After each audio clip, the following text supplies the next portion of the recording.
روایت ہے کہ عاشورہ کے دن جو اپنے اہل و عیال پر دسترخوان وسیع کرے گا، ان کو کھلائے گا، تو اللہ اس کے رزق میں برکت دیں گے۔ یہ روایت سند کے لحاظ سے کمزور ہے۔ بعض علماء کی رائے یہ ہے کہ اگرچہ کمزور روایت ہے مگر فضائل میں چلتی ہے، تو کوئی اچھی نیت سے دسترخوان وسیع کر دے، وسیع کر رہا ہے نا، کوئی یتیم کے منہ سے نوالا تو نہیں چھین رہا نا، کھلا ہی رہا ہے، تو اگر کوئی گھر والوں پہ اس دن اچھا کھلا دے گا تو اس میں کیا حرج ہے۔ بعض علماء کی یہ رائے ہے، وہ بھی اصحاب علم ہے۔ لیکن بندہ ایک کو ہمیشہ سے ایک اشکال رہا ہے کہ جب ایک بالکل بے غبار صحیح حدیث ہمارے سامنے موجود ہے تو اس کے مقابلے میں ایسی کمزور روایت کو ہم کس بیس پہ ترجیح دے سکتے ہیں؟ ہمارے سامنے جو بے غبار اور بالکل مستند حدیث ہے، جس کی سند پہ کوئی کلام نہیں ہے، وہ ہے روزہ، عاشورہ کے دن روزہ رکھنا چاہیے۔ روزہ اور دسترخوان آپس میں جمع نہیں ہو سکتے، یعنی عاشورہ کے دن جب آپ دسترخوان وسیع کریں گے تو روزہ کیسے رکھیں گے؟ تو بعض لوگوں نے یہ تعویل کی ہے کہ افطاری میں کر لیں آپ، تو افطاری میں تو 10 تاریخ نہیں رہے گی نا، 11 شروع ہو جائے گی، وہ تو 11 محرم ہو جائے گی۔ بعض لوگوں نے یہ کہا کہ جی 9 محرم کو جب سورج غروب ہو تو عاشورہ کی رات کو دسترخوان وسیع کر لیں۔ تو حدیث کے ظاہر سے تو عاشورہ کا دن معلوم ہوتا ہے کہ جب عاشورہ والا دن شروع ہو چکا ہو، یعنی صبح صادق کے بعد، یعنی حدیث میں تکلفات کرنے پڑ رہے ہیں، اس کی تعویلات کرنی پڑ رہی ہیں۔ تو اس بارے میں علامہ ابن تیمیہ رحمہ اللہ کی رائے ہمیں بہت صحیح معلوم ہوتی ہے۔ انہوں نے یہ لکھا ہے کہ اصل میں ہوا یہ تھا کہ جب شیعہ حضرات نے عاشورہ کے دن کو منحوس سمجھنا شروع کر دیا کہ یہ منحوس دن ہے اور اس میں غم کا دن ہے، تو بعض سنیوں نے ان کے مخالفت میں نا اس کو خوشی کا دن منانا شروع کر دیا۔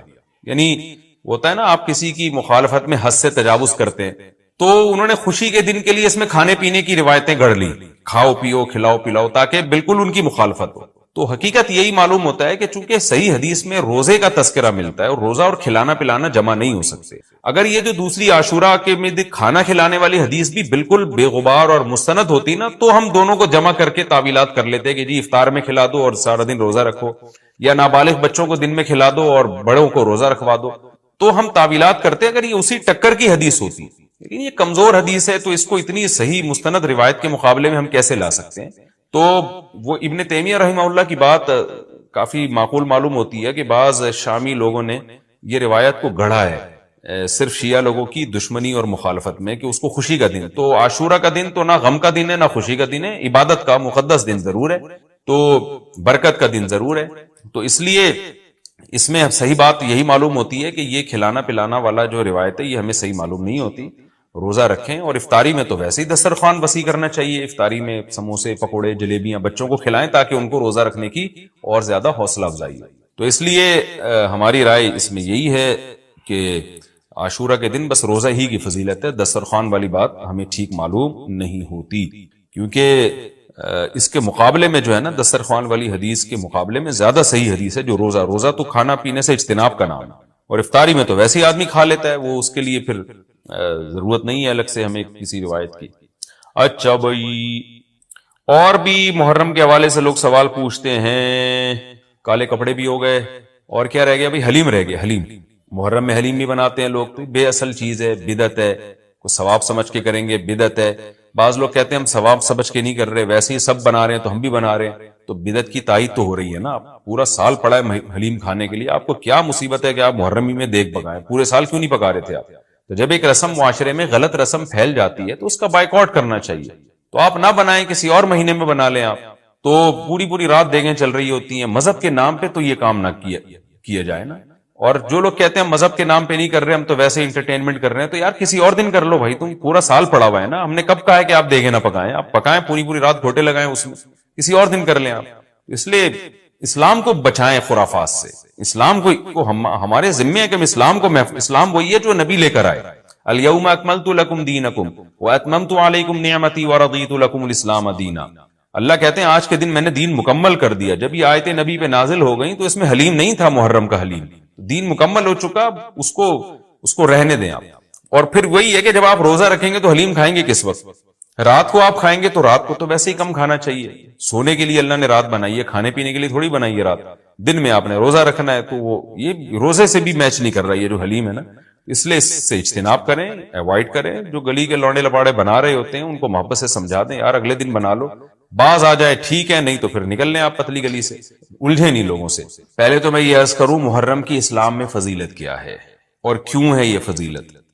رسول اللہ صلی اللہ علیہ وسلم نے فرمایا کہ محرم کو آپ صلی اللہ علیہ وسلم نے شہر اللہ قرار دیا ہے۔ صحیح حدیث ہے کہ آپ صلی اللہ علیہ وسلم نے فرمایا، صحیح مسلم کی حدیث ہے کہ رمضان کے روزوں کے بعد سب سے زیادہ جو روزے افضل ہیں وہ شہر اللہ المحرم، اللہ کے مہینے محرم کے، یعنی اللہ کی طرف اس محرم کی نسبت کی جا رہی ہے، تو یہ ایک بڑی فضیلت کی چیز ہے۔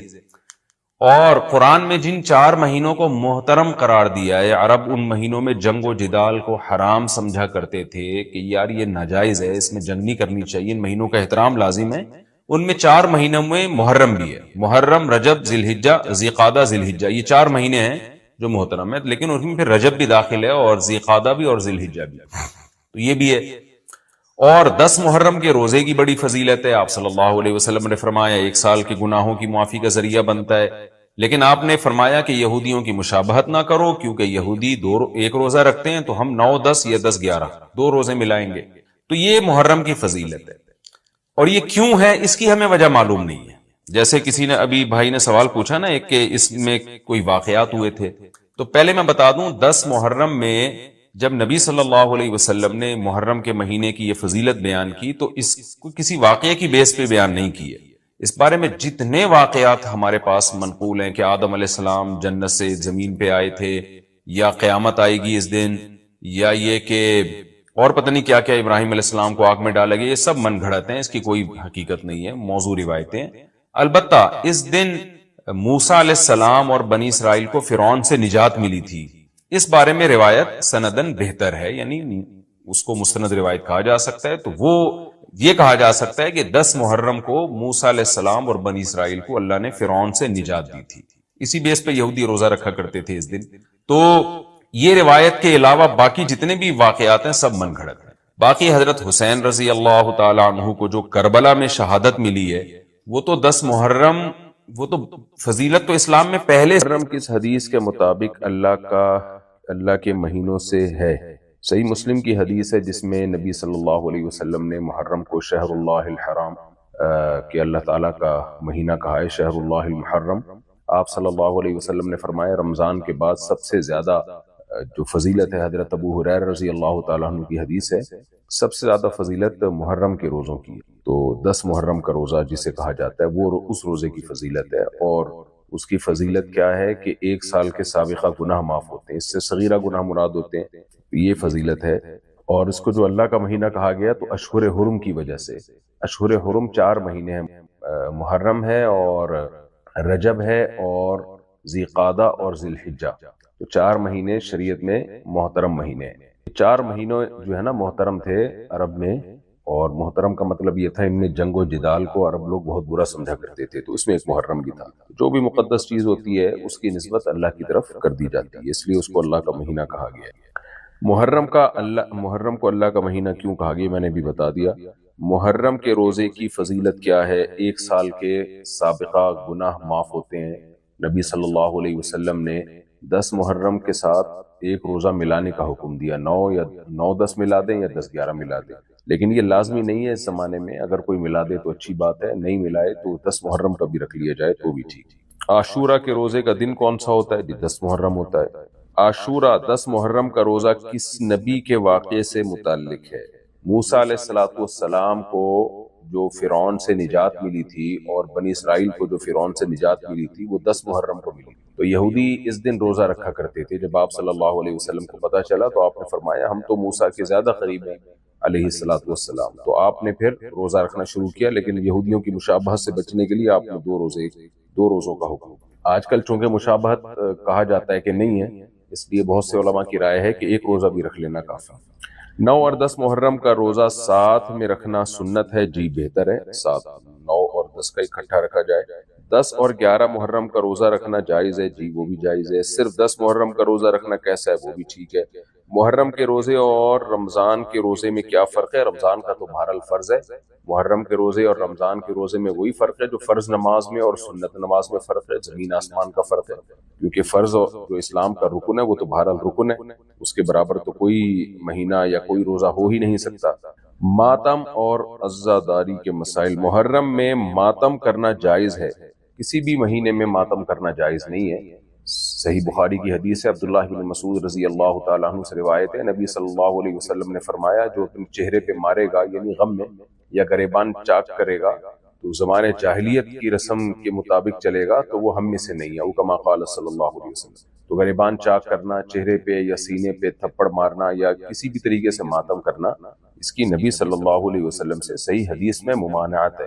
ہمیں غموں میں صبر کرنے کا حکم ہے، ان اللہ مع الصابرین، اللہ صبر کرنے والوں کے ساتھ ہے۔ اور فرمایا الذین اذا اصابتهم مصیبت قالوا انا للہ وانا الیہ راجعون، جب بھی اہل ایمان کو کوئی مصیبت پہنچتی ہے تو وہ کہتے ہیں ہم اللہ ہی کے لیے، ہم نے اس کی طرف لوٹ کر جانا ہے۔ تو یہ ہو نہیں سکتا کہ اسلام جو ایک وسیع مذہب ہے، اتنا جامع دین ہے، وہ ہمیں یہ ہدایت ہی نہ دے کہ غم میں ہم نے کیا کرنا ہے۔ تو اللہ نے ہمیں ہدایت دی ہے، غم میں ہم نے صبر کرنا ہے، اور اس صبر میں ہم نے دعا پڑھنی ہے، اور ماتم یا یہ سب چیزیں ہم نے نہیں کرنی۔ ان سب چیزوں کو زمانے جاہلیت کی رسم قرار دیا گیا ہے، زمانے جاہلیت میں ایسا ہوتا تھا۔ ماتم میں خون بہانا، زنجیر زنی کیسا عمل ہے، یہ بتا دیا میں نے، یہ سب ناجائز عمل ہے، ان سے اجتناب کرنا چاہیے۔ محرم میں جلوس نکالنا کیسا ہے؟ جلوسوں کا مقصد بھی یہی ہوتا ہے، غم منانا۔ میں نے بتایا کہ شریعت میں غم منانا جائز نہیں۔ دیکھیں غم ہونا تو ایک نیچرل ہے، فطری چیز ہے۔ آپ جب بھی کوئی غم کی خبر سنتے ہیں تو آپ کے آنکھوں میں آنسو آ جاتے ہیں، یہ غم ہوتا ہے آپ کو، یہ تو محبت کی علامت ہے۔ آپ کے والدین میں سے کسی ایک کی ڈیتھ ہو جائے، آپ جب اطلاع ملتی ہے تو انسان غمزدہ ہوتا ہے، لیکن یہ نہیں ہوتا کہ ہر سال اسی تاریخ پہ وہ رو رہا ہو، غم منا رہا ہو، یہ ناجائز ہے۔ تعزیت تو 3 دن تک ہوتی ہے۔ تو سیدنا حسین رضی اللہ عنہ جو سید شباب اہل الجنہ ہے، سیدنا حسن اور حسین سیدہ شباب اہل الجنہ، جنت کے جوانوں کے سردار ہیں، ان پر کربلا میں بے انتہا ظلم ہوا، ظالمانہ قتل ہوا۔ جن لوگوں نے قتل کیا، اللہ ان بدبختوں کو عذاب دے، اور ان بدبختوں نے جو کچھ کیا ہے اللہ ان کو کیفر کردار تک پہنچائے، ان کے انجام تک پہنچائے۔ لیکن جب بھی یہ خبر ملے اور اس پہ پھر سوچ کے غم منانا، یہ شریعت میں اجازت نہیں۔ ہاں جب آپ کو خبر ملے اور آپ کو نیچرلی قدرتی طور پر کوئی غم ہو جائے تو وہ تو فطری چیز ہے، تو یہ بلکہ محبت کی علامت ہے۔ لیکن سوچ کے اس کو، اور جلوس نکال کے، اور پھر مجلسیں منعقد کر کے، یہ شریعت میں جائز نہیں ہے، اس کی ہمیں کوئی مثال نہیں ملتی۔ حضرت عثمان رضی اللہ تعالی عنہ بھی شہید ہوئے تھے، بہت ہی ظالمانہ طریقے سے آپ کو شہید کیا گیا تھا۔ اسی طرح نبی صلی اللہ علیہ وسلم کے دور میں جو جہاد ہوا، جنگیں ہوئی، آپ کے چہیتے شہید ہوئے، آپ کے لخت جگر شہید ہوئے میدان جنگوں میں، لیکن کہیں بھی نہیں ملتا کہ نبی نے ہر سال ان کا غم منایا ہو۔ حضرت جعفر طیار رضی اللہ تعالیٰ عنہ کی شہادت کی آپ کو خبر ملی، آپ کی آنکھوں سے آنسو جاری تھے، تو آپ کی جو ازواج تھیں حضرت جعفر طیار کی، ان کے رونے کی آواز باہر آئی، ان کی چیخنے کی آواز آئی، تو آپ کتنا غضبناک ہوئے۔ صحیح حدیث ہے کہ آپ نے کتنی سختی سے ان کو حکم دیا۔ اب جن کی جوان خوبصورت شوہر، بہادر شوہر، غیرت مند شوہر شہید ہو گئے، ان کی بیویوں کو چیخ و پکار کی اجازت نہیں دی جا رہی اس موقع پہ، یہ نہیں کہ اگلے سال، بلکہ اسی موقع پہ۔ تو اگلے سال کہاں سے اجازت دی جائے گی کسی کے غم منانے کی؟ تو اس لیے سیدنا حسین یا سیدنا حسن، ان سے محبت ہمارے ایمان کا حصہ ہے، لیکن ہم نے محبت بھی شرعی حدود کے اندر رہ کے کرنی ہے، اور محبت میں ہم نے اللہ کی حدود نہیں توڑنی۔ تو اس لیے جب کوئی کربلا کا واقعہ سنتا ہے، پڑھتا ہے، اور اس موقع پر اس کے آنکھ سے آنسو نکل آئے، بیان کرنے والے کی آنکھوں سے آنسو نکل آئے، تو یہ تو فطری چیز ہے، نیچرل چیز ہے۔ لیکن سوچ کے اس میں پھر جلوس نکالنا، اور اس کو اس نیت سے واقعات کو سنانا کہ تاکہ لوگ روئیں، چیخیں، تو جو بہت جگہوں پر دیکھا ہے اس طرح کی محفلیں لگتی ہیں، یہ پھر شرعی حدود سے تجاوز ہے۔ محرم میں نئے کپڑے اور نئے جوتے پہننا کیسا ہے؟ دیکھیں جب شیعہ لوگوں نے محرم کو منحوس سمجھنا شروع کر دیا تھا اور اس میں غم منانا شروع کر دیا، تو بعض لوگوں نے شیعوں کی مخالفت میں محرم کو ایک تہوار سمجھنا شروع کر دیا، یعنی ایسا معاملہ شروع کر دیا جیسے تہوار ہے، اس میں نئے کپڑے پہننا اور اس طرح کی۔ تو یہ بھی غلط ہے۔ محرم نہ تو کوئی تہوار ہے کہ جس میں خوشی منائی جائے، نہ کوئی غم کا مہینہ ہے کہ جس میں غم منایا جائے۔ ہاں یہ ضرور ہے کہ 4 مہینے اسلام میں محترم ہیں، ان میں جب آپ کوئی نیکی کرتے ہیں تو اللہ سے امید ہے کہ ثواب زیادہ ہوگا، اور اس کا تقدس پامال کرتے ہیں تو گناہ کا زیادہ خطرہ ہے، یعنی خاص طور پہ جنگ و جدال کرنا اس میں، بس اتنا ہے۔ تو اس سے جتنا شریعت نے جس کے بارے میں ہمیں بتایا ہمیں اتنا ہی رہنا چاہیے، اس سے آگے جانے کی کوشش نہیں کرنی چاہیے۔ گھر میں ٹی وی بند کر دینا یا سر میوزک چھوڑ دینا صرف محرم میں کیسا ہے؟ اچھی بات ہے، صرف محرم میں نہیں کریں یہ کام، سفر میں بھی کریں اور ربیع الاول میں بھی کریں۔ تو باقی رمضان میں سب سے زیادہ برائیاں کرنا، کیونکہ وہ رمضان میں نیکیوں کا ثواب بھی کئی گنا بڑھ جاتا ہے اور گناہوں کا وبال بھی کئی گنا بڑھ جاتا ہے۔ تو محرم کا میں بھی برا ہے، سفر میں بھی برا ہے، ربیع الاول میں بھی برا ہے۔ اب یہ لوگ عجیب سی بات ہے کہ محرم میں کہتے ہیں کہ میوزک بند کرو اور سفر میں پھر چلا دیتے ہیں، ربیع الاول میں پھر چلا دیتے ہیں، تو یہ غلط ہے، سب میں بند کریں۔ محرم میں صرف حضرت حسین کا غم ہی کافی ہے، کیا مطلب یہ سوال میں سمجھا نہیں ہے۔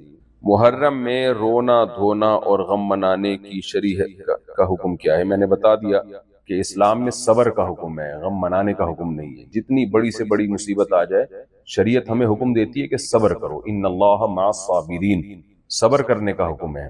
یہ جو حدیث پیش کی جاتی ہے کہ نبی صلی اللہ علیہ وسلم نے جب بتایا کہ میرے نواسے کو قتل کر دیا جائے گا تو آپ کے آنکھوں سے آنسو نکلے، تو اس سے بعض لوگ کہتے ہیں کہ جی اس سے پتہ چلتا ہے حسین کے غم میں رونا بھی سنت ہے۔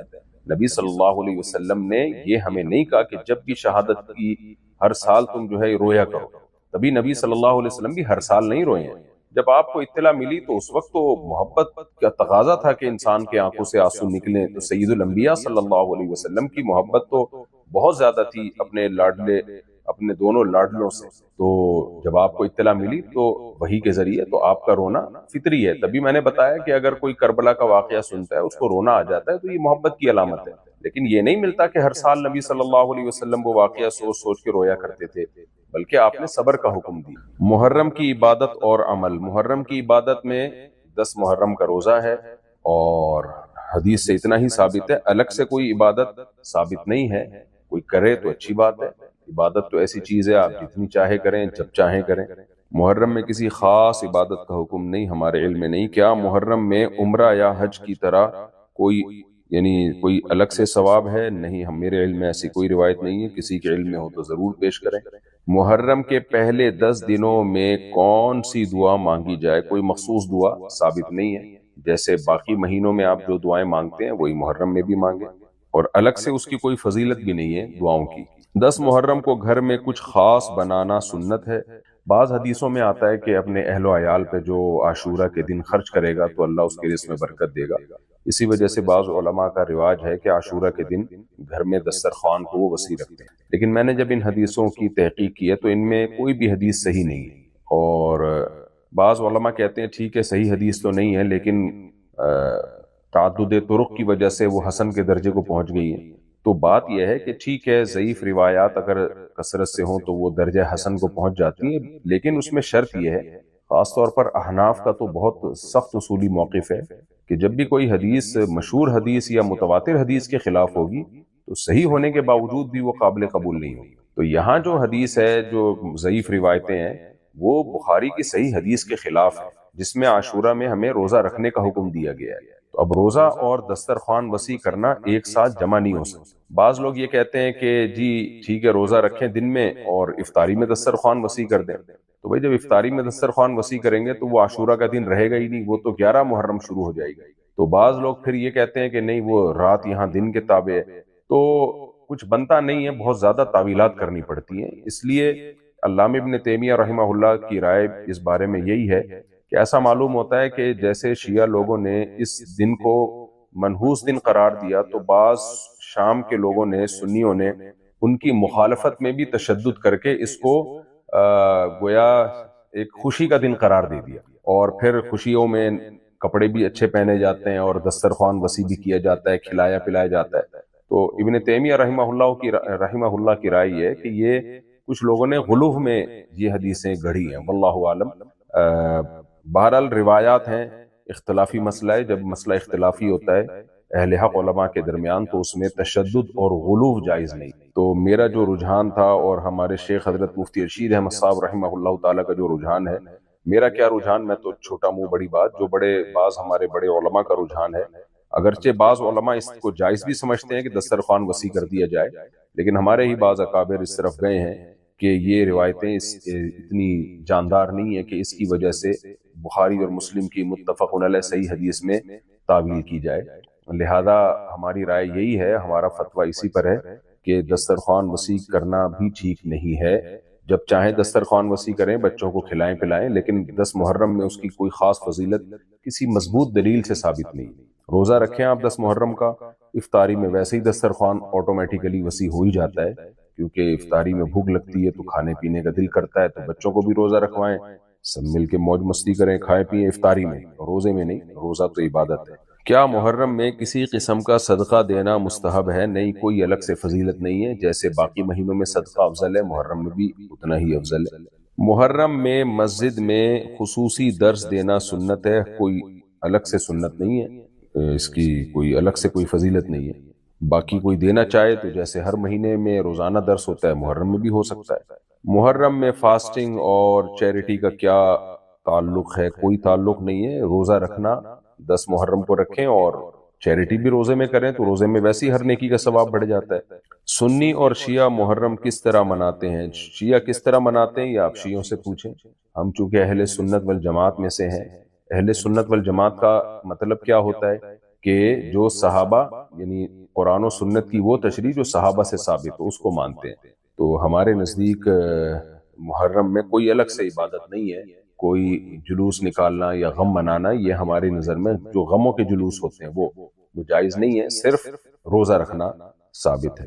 باقی کوئی بھی نیکی کسی بھی دن کرنا چاہیں وہ تو اللہ نے اجازت دی ہوئی ہے. سنی عقیدے سے محرم میں کیا عمل ہونا چاہیے؟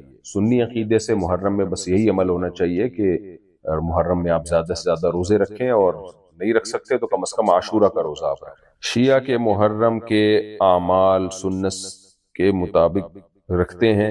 ہماری رائے میں تو نہیں ہوتے. بہت سارے ان کے اعمال بدعت ہیں. باقی یہ وقت پھڈے اور جھگڑے کا نہیں ہے.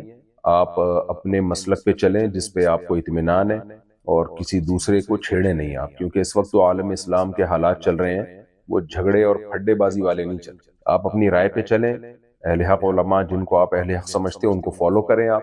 باقی جھگڑے کسی سے نہیں، بحث مباحثہ کسی سے نہیں کریں کہ شیعہ لوگ محرم میں یہ کیوں کر رہے ہیں، وہ کیوں کر رہے ہیں. بھائی وہ جانے اور ان کا مسلک جانے، ان کو آپ اپنے حال پہ چھوڑ دیں. ہاں، ہم نے وہ کرنا ہے جو ہمیں سمجھ میں آ رہا ہے، جو قرآن و سنت اور صحابہ سے ہمیں سمجھ میں آتا ہے ہم وہ کریں گے. تو اختلاف نہ کیا جائے. اختلاف سے مطلب یہ ہے کہ بحث مباحثہ، مناظرے بازی اور الزام، ایک دوسرے پر ہوٹنگ.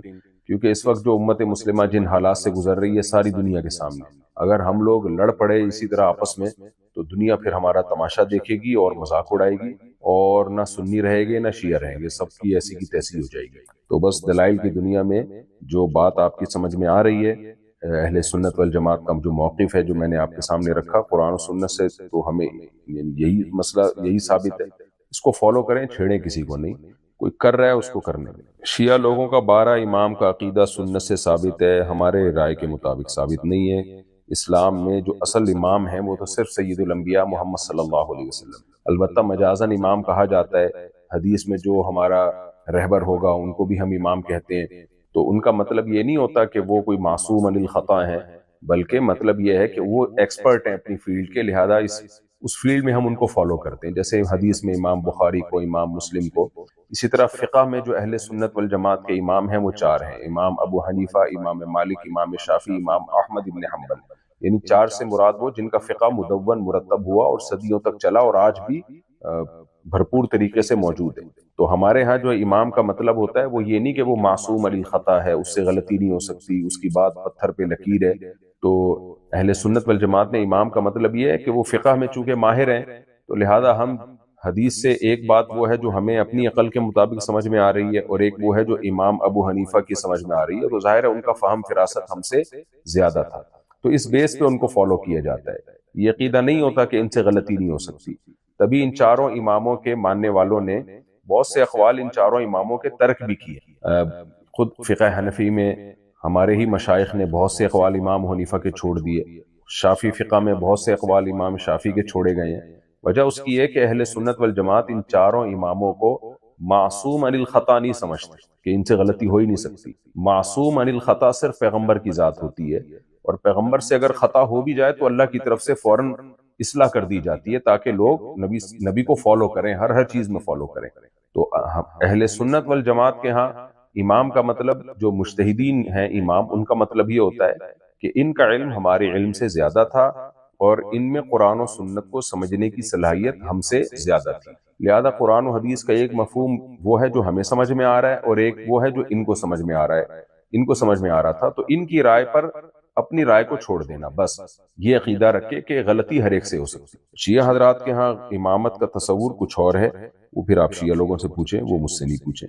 اہل سنت والجماعت کو حسین رضی اللہ تعالی عنہ سے محبت کا اظہار کیسے کرنا چاہیے؟ اہل سنت والجماعت کو سیدنا حسین سے محبت کا اظہار آپ کے مناقب کو بیان کر کے کرنا چاہیے، آپ کے فضائل جو احادیث میں بہت سارے ہیں، تاریخ کی کتابوں میں بہت سارے ہیں، اور جیسے ہم ابو بکر رضی اللہ تعالیٰ عنہ کی فضیلت بیان کرتے ہیں، خلفۂ راشدین کی فضیلت بیان کرتے ہیں، اور دیگر اصحاب رسول کی، جن میں سیدنا معاویہ بھی ہیں، حضرت ابو سفیان بھی ہیں، سارے صحابہ ہمارے آنکھوں کے تارے ہیں، ان سے اگر کوئی غلطی ہوئی بھی ہے تو ان کی نیکیوں کا پلڑا اتنا بھاری ہے کہ وہ غلطیاں اللہ معاف کر دے گا، یہ ہمارا ہے۔ اور سیدنا حسن و حسین تو سیدہ شباب اہل الجنہ ہیں، جنت کے جوانوں کے سردار ہیں، نبی کے لاڈلے ہیں، اور نبی صلی اللہ علیہ وسلم کا نسب مبارک بھی آپ سے چلا ہے، تو یہ فضیلت ہے، اس فضیلت کو بیان کرنا چاہیے۔ تو یہ ہمارے نظر میں محبت کے اظہار کا طریقہ ہے، اور آپ کی تعلیمات کو فالو کرنا چاہیے۔ کسی کی سے محبت، سب سے بڑی بات یہ ہے کہ آپ اس کی تعلیمات کو فالو کریں۔ تعلیمات کو فالو کیا نہیں جائے اور محبت کا اظہار کیا جائے تو یہ تو پھر محبت نہ ہوئی۔ محبت تو یہ ہے کہ جب آپ کسی سے صحیح میں محبت کرتے ہیں تو ان کے احکامات، ان کی تعلیمات کو فالو کرتے ہیں۔ محرم میں ہماری سوچ اور عمل کا رخ کیا ہونا چاہیے؟ ہماری سوچ اور عمل کا رخ یہ ہونا چاہیے کہ سیدنا حسین رضی اللہ تعالی عنہ نے حق کی خاطر اپنی جان دے دی، غیرت پہ سمجھوتا نہیں کیا، اور ہم سب ہو چکے ہیں، ہم بغیرتی پہ سمجھوتا نہیں کرتے، ہم الٹا چلتے، حق کے لیے آواز نہیں اٹھاتے، اور اگر آواز اٹھاتے بھی ہیں تو اس میں اپنا مفاد ہوتا ہے۔ تو یہ سب چیزیں ہمیں سیدنا حسین رضی اللہ تعالیٰ عنہ کی سیرت سے سیکھنی چاہیے کہ آپ نے غیرت اور حمیت پر سمجھوتا نہیں کیا۔ ایک ظالم بدبخت کے سامنے آپ جو ہے یہ خوب سمجھ لیں، سیدنا حسین بغاوت کے لیے نہیں نکلے تھے کربلا میں۔ اگر آپ ریاست کے خلاف بغاوت کے لیے نکلے ہوتے تو خواتین اور بچوں کے ساتھ نہ نکلے ہوتے، پوری فوج لے کے نکلے ہوتے۔ آپ تو تفتیش احوال کے لیے گئے تھے، اور زبردستی آپ کو گھیر کے آپ کو جو ہے ظلماً قتل کیا گیا، جو تاریخ کا ایک بدترین ظلم تھا۔ تو ہمیں سبق ملتا ہے کہ اللہ والے لوگ، نیک لوگ، ضروری نہیں کہ اس دنیا میں ان کو ترقیاں ملیں، بعض دفعہ ظالم کو ترقی ملتی ہے اور جو مظلوم ہوتا ہے، جو حق پر ہوتا ہے، وہ شہید ہو جاتا ہے۔ تو اس لیے یہ دنیا دار الامتحان ہے، یہ دار العمل ہے، یہاں امتحان ہے، عمل ہے، نتیجے کی زندگی نہیں، نتیجے کی یہ جگہ نہیں ہے۔ تو جب اللہ کے نبی کے لاڈلے سیدنا حسین رضی اللہ تعالیٰ عنہ کے ساتھ ظلم ہو سکتا ہے، آپ شہید ہو سکتے ہیں، اور دنیا کے لحاظ سے تو اس کو ناکامی سمجھا گیا نا، یعنی جو کوفہ کا بدبخت لانتی گورنر تھا جس کے ہاتھ رنگین ہوئے سیدنا حسین کی شہادت سے، تو وہ تو اپنے آپ کو کامیاب سمجھ بیٹھا نا کہ جو وہ چاہتا تھا اس نے کر لیا۔ لیکن کیا کوئی ذرا سے ایمان والا شخص بھی یہ سمجھ سکتا ہے کہ وہ کامیاب تھا؟ ظاہر ہے اس نے زندگی بھر کی لعنت اور زندگی بھر کی نحوست اپنے ذمہ لے لی۔ تو ہمیں سبق لینا چاہیے کہ یہ دنیا دار فانی ہے، اس کی کامیابی اور اس کی ناکامی اصل نہیں ہے۔ حضرت زکریا علیہ السلام کو آرے سے چیر دیا گیا تھا، کتنے پیغمبروں کے ساتھ ظلم زیادتیاں ہوئی، سیدنا عثمان رضی اللہ تعالیٰ عنہ کے ساتھ کیا ہوا، حالانکہ آپ عشرہ مبشرہ میں سے ہیں۔ سیدنا عثمان رضی اللہ تعالیٰ عنہ، آپ کو دنیا میں اللہ نے جنت کی بشارت دی ہے، لیکن کیسے شہید کر دیے گئے۔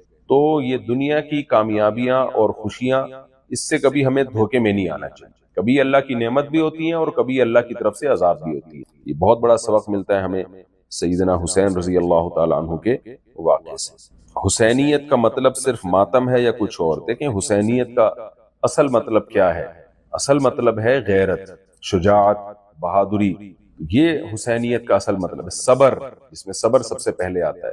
تو ماتم کے تو بارے میں حسین کے نانا صلی اللہ علیہ وسلم کی صحیح حدیث ہے کہ جو گریبان چاک کرتا ہے اور سینوں پہ چہرے پہ مارتا ہے، یعنی جو بھی یہ ماتم کرتا ہے، ماتم اسی کو تو کہتے ہیں، اب اس کی شکلیں بدلتی رہتی ہیں، تو وہ تو صحیح حدیث ہمارے سامنے موجود ہے، نبی نے فرمایا وہ ہم میں سے نہیں ہے، کیونکہ یہ زمانے جاہلیت کی رسم تھی۔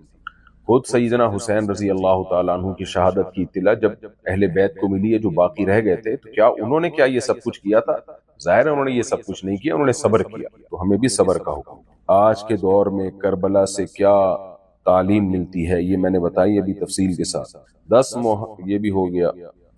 10 محرم کو من گھڑت قصے سنانا کیا جائز ہے؟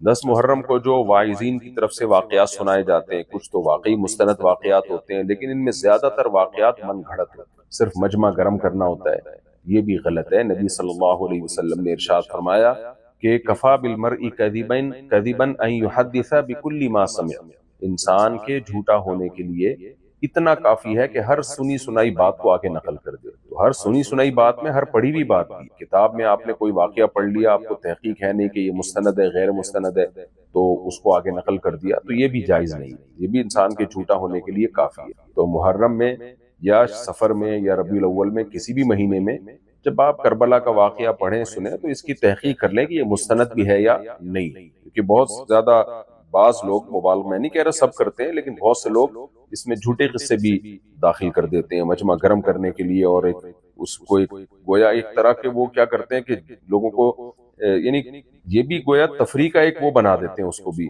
عنصر، ایک انٹرٹینمنٹ کا جو ہے اس میں عنصر پیدا کرنے کی کوشش کرتے ہیں۔ آپ کہہ سکتے ہیں انٹرٹینمنٹ کیسے ہو سکتی ہے کسی کا غم سنا کے؟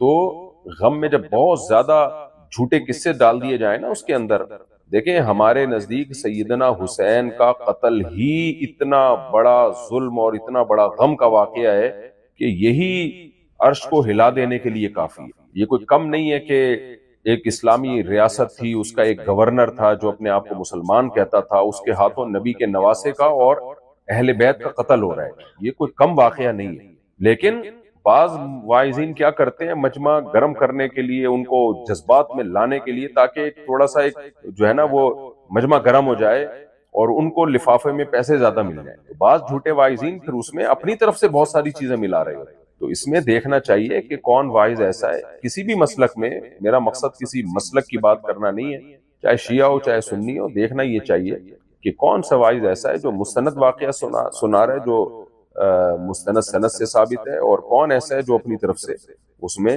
قصے کہانیاں ملا کے مجمع صرف گرم کرنے کی کوشش میں لگا ہوا ہے۔ محرم میں غم دکھانے کے لیے کالے کپڑے پہننا جائز ہے؟ جائز نہیں ہے، میں نے بتایا غم منانا جائز نہیں، غم ہو جائے تو ایک الگ بات ہے، لیکن اسپیشلی اس کو باقاعدہ طریقے سے منانا اس کی اسلام میں اجازت نہیں۔